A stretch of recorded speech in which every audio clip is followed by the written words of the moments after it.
আসসালামু আলাইকুম সবাইকে। আশা করতেছি সবাই বেশ ভালো আছেন। সো ফাইনালি কিন্তু একদম দরিভাল জুনিয়র কনফার্ম করছে যে কলম্বিয়ার এগেইনস্টে আসলে কোন একাদশটি খেলতে যাচ্ছে। আমরা গতকালকে দেখছিলাম একটা একাদশ, সেখানে আমরা দেখছিলাম অনেক যে ব্লিন্ডার ছিল। বাট যে একাদশটা এখন দেখতেছি এবং এই একাদশটা যেহেতু মোটামুটি কনফার্ম বলতেই পারেন, 100% কনফার্ম বলতেই পারেন। গতকালকের একাদশটায় বলছিলাম যে 80% কনফার্ম। বাট এই একাদশটা 100% কনফার্ম এবং দরিভাল জুনিয়র সেটা কিন্তু ওপেনলি অ্যাপয়েন্ট করছে। এখন বিষয়টা হচ্ছে যে আসলে এই একাদশটা কেমন হলো?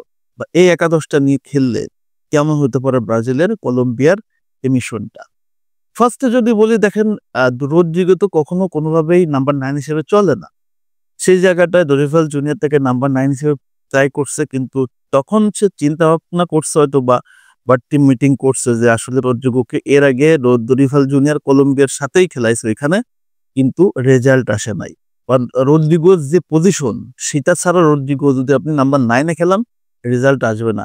লেফট, রাইট ওকে ফাইন, মিডফিল্ডও খেলাইতে পারেন, বাট স্ট্রাইকার জোনটা রদ্রিগোর জন্য সুইটেবল না। যার কারণে দরিভাল জুনিয়র তার একদম স্পেশাল নাম্বার 9 তাকেই কিন্তু আল্টিমেটলি সুযোগ দিছে নাম্বার 9 রোলটাতে। এখন তাহলে আসলে ব্যালেন্সটা টিমে কিভাবে আসলো একটু দেখি। যে গোলকিপার হিসেবে আমরা দেখতেছি অ্যালিসন বেকারই আছে। সো এখানে অন্য কোনো অপশন জরিমানা রাখবে না, এটাই স্বাভাবিক এবং আমাদের সেরা গোলকিপার, কোনো সন্দেহ নাই। তবে আবারও একটা কথাই বারবার রিমাইন্ড করতে চাই, একটা কথা বারবার বলতে চাই, সেটা হচ্ছে লেফট ব্যাকই আমাদের সবচেয়ে যত দুশ্চিন্তার জায়গা। বিশেষ করে ওই জায়গাটায় অ্যারেনা, ওইখানটাতে অ্যারেনাকে নিছে। যদি অ্যালেক্স সান্দেও থাকতো তাও মন্দের ভালো হতো বলে আমি মনে করতেছি। রাইট ব্যাকে Vanderson, obviously Vanderson, no doubt. Centre ব্যাকে হচ্ছে গ্যাব্রিয়েল মাগালায়েস, তার সাথে হচ্ছে মার্কিনিওস। অনেকে মরিলোকে চাইতে পারেন, বাট ভাই এই জায়গাটা আমার কাছে মনে হয় যে মার্কিনিওস বেটার অপশন।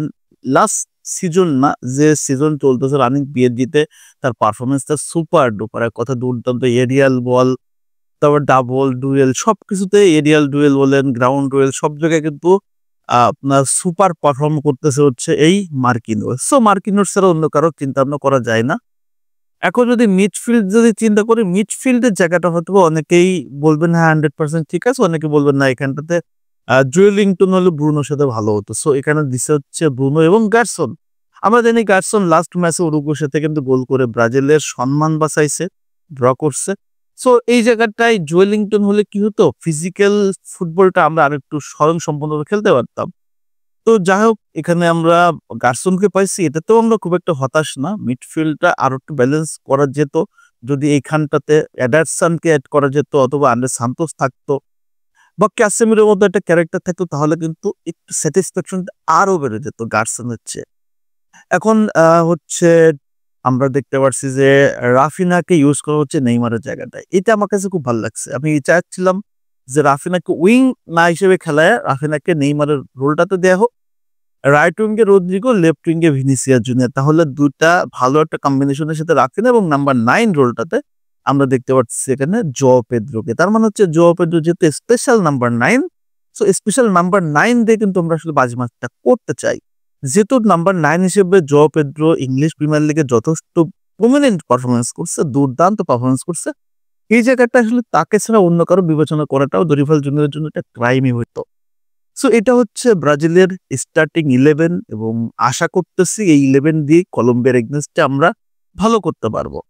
আর আপনাদের মতামতটা কি, যে ডিফারেন্সটা কোথায় মেক করা যেত? সেটাও কিন্তু অবশ্যই কমেন্টস করে জানিয়ে দিবেন। তবে আমার কাছে এই মুহূর্তে মনে হচ্ছে যে হ্যাঁ, এই একাদশটা নিয়ে অন্তত আহ কলম্বিয়ার এগেইনস্টে আমরা ফাইট দিতে পারবো। তারপরেও কিছু জায়গায় তো অবশ্যই অতৃপ্তি থেকেই যায়। লেফট ব্যাক, মিডফিল্ডে, আক্রমণে আ নেইমারের গ্যাপটা আমরা পূরণ করতে পারবো না। সো কিছু জায়গায় অপূর্ণত থেকেই যাবে, ফুল পূর্ণতা আসবে না। যতদিন না কোচ নিজে দলের ভালোটা চাইবে। তারপরেও যেটা হইছে মনদের ভালো বলতে হবে এবং এটা নিয়ে কিন্তু আমরা ফাইট দিব কলম্বিয়া এগেইনস্টে। সো লেটস সি, দেখা যাক কি হয়। খেলা আগামীকালকে সকালবেলা। সো খুব এক্সাইটেড। কলম্বিয়া এবং ব্রাজিলের ম্যাচের রেজাল্টটা কি হইতে পারে? আপনাদের মনের ভেতর কি চলতেছে সেটা কিন্তু কমেন্টস করতে ভুল করবেন না। সবাইকে ধন্যবাদ। আর যারা আমার ফেসবুক পেজ ফলো করেন নাই, ইউটিউবে সাবস্ক্রাইব করেন নাই, ধমাধম সাবস্ক্রাইব এবং ফলো বাটনে ক্লিক করে ফেলেন। সবাইকে ধন্যবাদ।